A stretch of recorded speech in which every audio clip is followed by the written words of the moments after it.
Hello guys, welcome back to my channel. तो आप अगर इस चैनल पे नए हैं तो इस चैनल को सब्सक्राइब करना मत भूलना और बेल आइकॉन पे दबाना मत भूलना, तो आपको आने वाली वीडियो की नोटिफिकेशन मिलती रहेगी। तो शुरू करते हैं कि ये कुर्ती मैंने कैसे बनाई है। तो इसको बनाने के लिए हमने प्रिंटेड फैब्रिक 9 मीटर जितना लिया है और नीचे का पार्ट भी बना के हम साथ में प्लाजो बना रहे हैं। तो उसके लिए हमने यहाँ पर 2.5 मीटर जितना कपड़ा लिया है। तो ऊपर के पार्ट के लिए हम अस्तर यूज़ कर रहे हैं। तो अस्तर की जो लेंथ ली है हमने वो 15 इंच जितनी ली है। 14 का बनाना था तो 15 लिया है, 1 इंच एक्स्ट्रा। अब हम शोल्डर की मार्किंग करेंगे और आर्म होल की मार्किंग करेंगे। तो जितना हमारा शोल्डर होगा उसको डिवाइडेड 2 करेंगे, यहाँ पे उतने पे मार्क करेंगे। और सेम हमें आर्म होल भी लेना है। तो यहाँ पर मैंने 7.5 इंच दोनों लिया है, शोल्डर भी और आर्म होल भी। उसके बाद जितनी भी हमारी बस साइज़ होगी, बस डिवाइडेड 4 प्लस 1.5 इंच स्टिचिंग के लिए। और सेम वेस्ट के साइड भी waist divided 4 plus 1 inch dart का और 1.5 इंच स्टिचिंग के लिए। सारी मार्किंग हो जाने के बाद उसको कनेक्ट कर देंगे। उसके बाद आर्म होल में हम 1/2 इंच अंदर के साइड जाएंगे, क्योंकि यहाँ पर हम पैक नेक रख रहे हैं। अगर ओपन नेक होता तो इसकी नीड नहीं पड़ती। उसके बाद हम इसे क्रॉस में ज्वाइन करेंगे और उसके बाद आर्म होल की शेपिंग देंगे। तो यहाँ पर मैंने कपड़े को 4 फोल्ड किया है, क्योंकि हम आगे और पीछे दोनों का पार्ट साथ में बना रहे हैं। तो 1 इंच पे मार्किंग करके जो शेपिंग देंगे वो हमारा आगे का पार्ट होगा। और उसके बाद हम 1.5 इंच पे मार्किंग करके जो शेपिंग देंगे वो हमारा बैक का पार्ट होगा।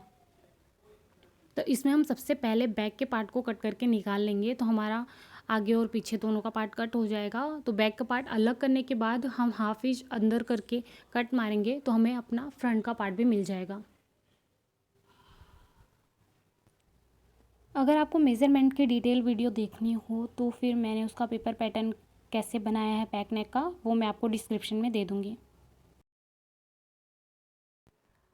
तो हमारे फ्रंट और बैक की मार्किंग हो जाने के बाद हमें यहाँ पर शोल्डर स्लोप देना है, क्योंकि बैक नेक है तो इसीलिए हमें 1/2 इंच जितना आर्म होल से डाउन जाना पड़ेगा। तो आर्म होल के साइड से हम 1/2 इंच की मार्किंग करेंगे और फिर उसको क्रॉस में जॉइन करके कट करके निकाल लेंगे।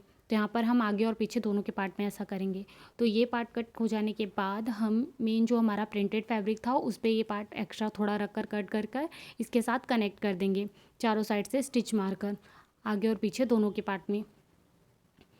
तो हमारा आगे और पीछे का पार्ट रेडी हो गया है। अब हम स्लीव्स कट करके निकाल लेंगे। स्लीव्स का पेपर पैटर्न आपको देखना हो तो मैंने उसकी अलग सी वीडियो बनाई है, मैं नीचे डिस्क्रिप्शन में दे दूँगी। उसके बाद हम यहाँ पर नीचे जो प्लाजो यूज़ करने वाले हैं उसका थोड़ा सा कपड़ा यूज़ करने वाले हैं। तो उस कपड़े में हम गोटा पट्टी की मदद से यहाँ पर वो डिज़ाइन बनाएंगे जो हमारी कुर्ती में क्रिएट हो रही है। तो उसके लिए मैंने यहाँ पर 10 इंच जितना चौड़ा और 12.5 इंच जितना लंबा लिया है। और स्लीव्स के लिए मैंने यहाँ पर 6 इंच जितना चौड़ा और 10 इंच जितना ओन फोल्ड में लंबा लिया है। मतलब उसको ओपन करने के बाद वो 20 इंच जितना हो जाएगा। तो इसमें हम गोटा पट्टी की हेल्प से अपनी डिज़ाइन बनाएंगे, जिससे हमारी कुर्ती में थोड़ी सी यूनिकनेस, थोड़ा अच्छा फील आएगा। तो पहले हमने जो ऊपर के पार्ट में नेक में जो यूज़ करने वाले हैं उसको फोल्ड करेंगे और राउंड शेपिंग देंगे साइड से, जैसा आपको वीडियो में दिख रहा है। शेपिंग देने के बाद हम उसे कट करके निकाल लेंगे। तो ओपन करने के बाद हमें ये कुछ ऐसा दिखेगा। उसके बाद हमें अब हमारी जो दोनों गोटा पट्टियाँ हैं वो यूज़ करनी है। तो उसके बाद यहाँ पर हम गोटा पट्टी की मदद से अपनी डिज़ाइन क्रिएट करेंगे। गले के लिए जो पार्ट कट किया है उसमें भी और स्लीव्स के लिए जो पार्ट कट किया है उसमें भी।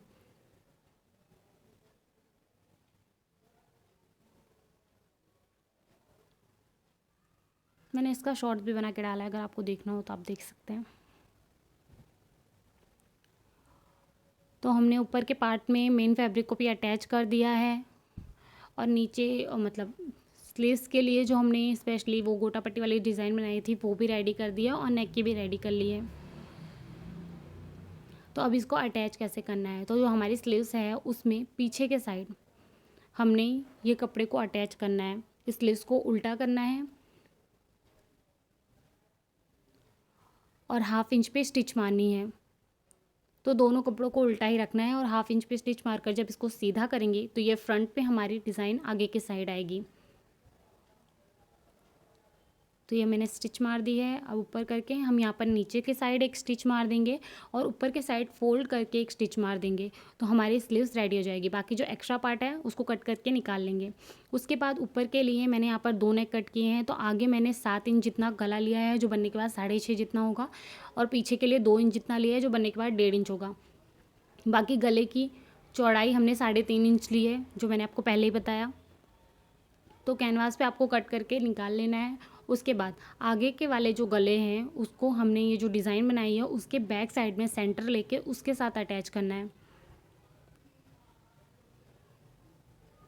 इसको आयरन करके स्टिक कर लेना है। तो ये हमें बैक साइड पे लगाना है और फिर दूसरे को हमें अस्तर के साथ ही प्रेस करके अटैच करके रख देना है। उसके बाद अब हमें जो हमारा फ्रंट का पार्ट है उसका सेंटर लेकर हमें इससे बैक के साइड में अटैच करना है। तो जो हमारा आगे का गला है वो हमें बैक में अटैच करना है, क्योंकि हमें हमारी डिज़ाइन आगे के साइड चाहिए। और जो हमारा बैक का गला है उसको हम कुर्ती के फ्रंट साइड में अटैच करेंगे, क्योंकि हमें वो बैक साइड में चाहिए। ये आप ध्यान रखना, गलती ना हो जाए। तो अटैच करने के बाद ये कुछ ऐसा दिखेगा। आगे और पीछे दोनों के पार्ट को मैंने अटैच कर दिया है। उसके बाद हाफ जितनी जगह रखकर इसको कट करके निकाल लेंगे। यहाँ पर मैंने नेक पहले नहीं कट किया, क्योंकि गला फैल जाता है, स्टिचिंग में बराबर नहीं आता। तो आप अगर ऐसे करेंगे तो आपका गला कभी फैलेगा नहीं। उसके बाद हमारा पलटने के बाद हम यहाँ पर गले पे एक स्टिच मार देंगे और कपड़े को साइड में फोल्ड कर कर उस पर भी एक स्टिच मार देंगे।